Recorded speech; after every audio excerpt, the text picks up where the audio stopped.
Knight, directed by Christopher Nolan, starring Christian Bale as Batman, and as Joker, we have the legendary Heath Ledger that sadly passed away. So this movie has been a movie which I've always enjoyed watching.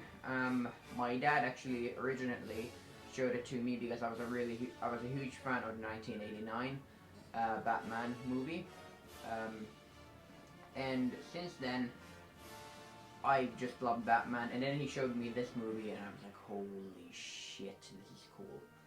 Now today I'm going to be giving you a review on it, and usually these reviews are, well, I tend to try to keep these, like the previous one, the Boba Fett review, was completely scripted. This one is completely freehand, so this is just going to be me giving out my full honest opinion at this time.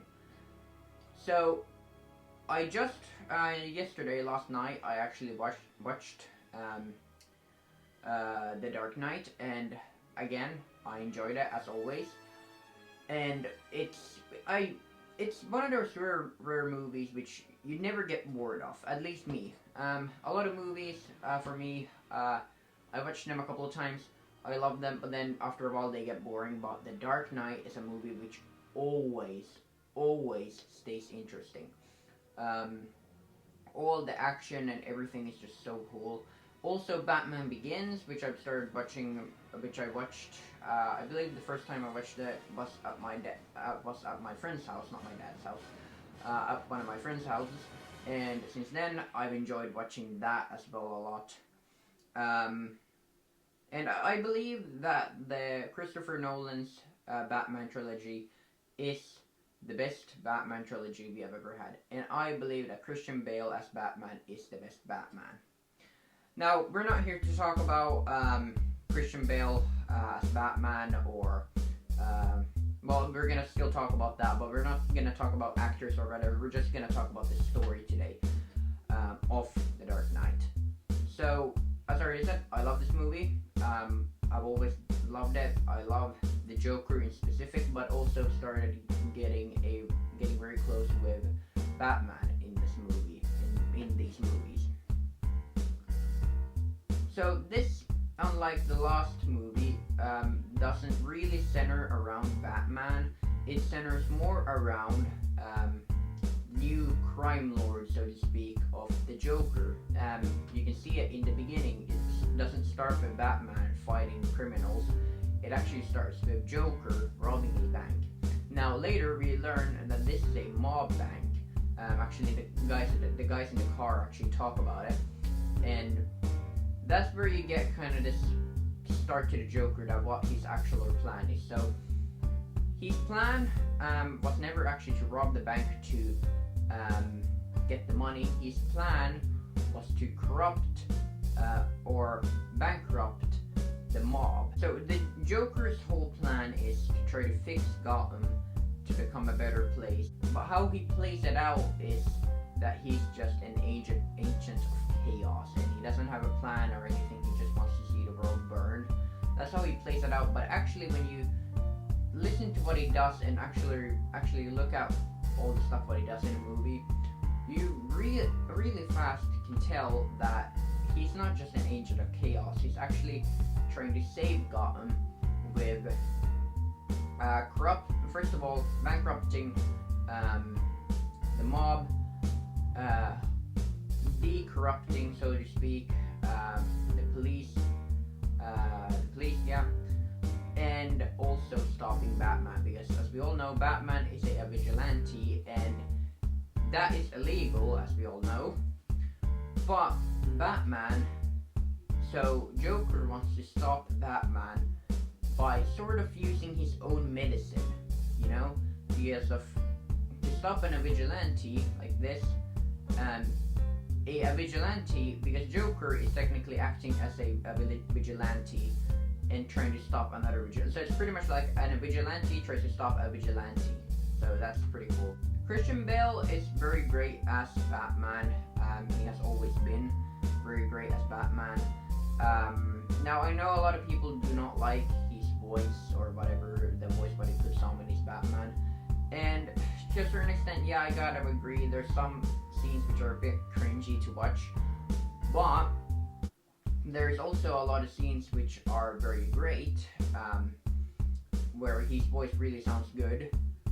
But as I said, there's a couple parts when his voice sounds very cringy, and I believe that's the parts when, especially when, because it was said that Christian Bale actually was losing his voice from doing that voice, which you probably should expect.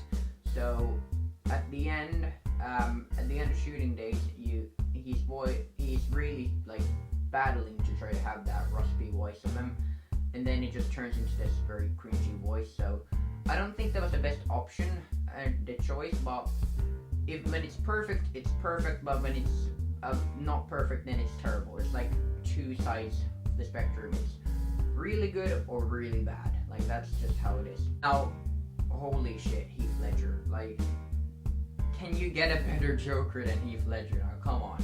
Now, I know a lot of people compare him to Jack Nicholson or even Joaquin Phoenix when he portrayed the Joker in 2019, I believe. And I gotta say, for me, the best Joker will always be Heath Ledger. I absolutely love Jack Nicholson, don't get me wrong. He's a very good, he's a basic version of Joker. There's never been a more basic live-action Joker than him. I believe him and, what was that other guy's name? That one from the TV show. Shit, what was his name? I can't remember his name, but you know who I mean. This guy. So I think those are the two most basic Jokers, but I believe Jack Nicholson is just the most basic Joker, and you can't get any better than that in live action. But for Heath Ledger, although he's not a basic Joker, he's a very realistic Joker, and that's like the point of Christopher Nolan's trilogy. He really wanted this to be as realistic as possible. So instead of Batman driving a very sleek and bat-designed car, it's actually it's like performance and protection first, and then looks after. So that's why it's a tank. I know a lot of people don't like the Tumbler. I like it. I don't think it's the best one. I think that if I have to give one car the best numbers, it's gonna be the Ben Affleck car, because that's just the perfect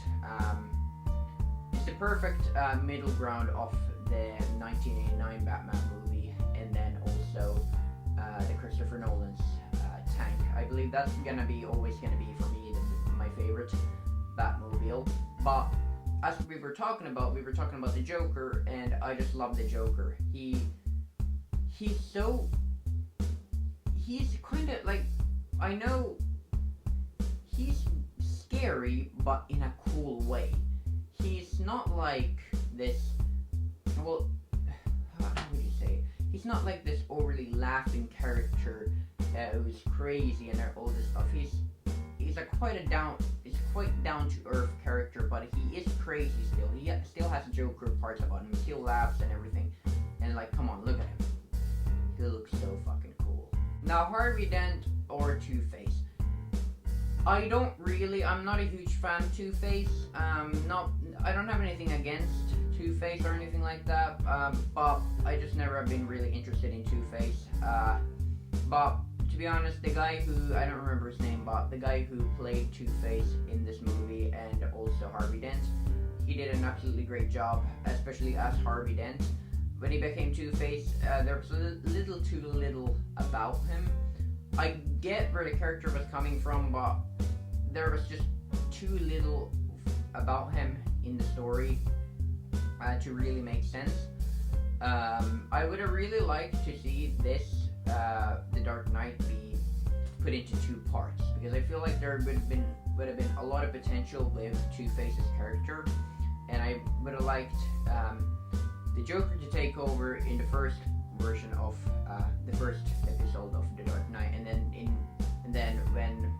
it would have ended to where Harvey becomes Two-Face, and then in the next movie it's going to be about Joker a little less, but Two-Face like the primary villain. We could even have the Joker, the famous building upside down Joker scene, I guess, what do you call it? could have had that in the middle of the movie, and then the rest of the movie could have been about Two-Face, in my opinion. I would have really liked that.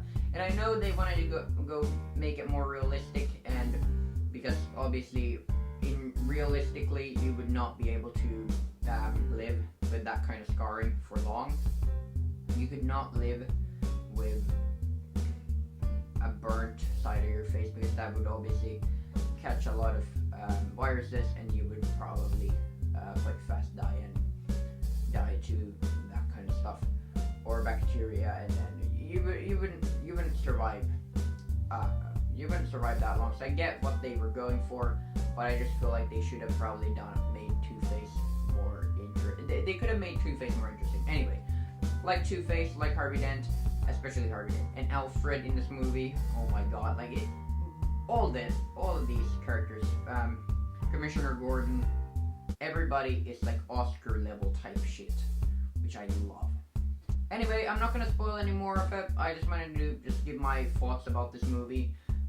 If you want to watch it, I believe it's on HBO Max. That's where I watched it, and then it might be on Netflix. I'm not too sure. I'll put a link to the description where you can find the movie, like I did with Boba Fett.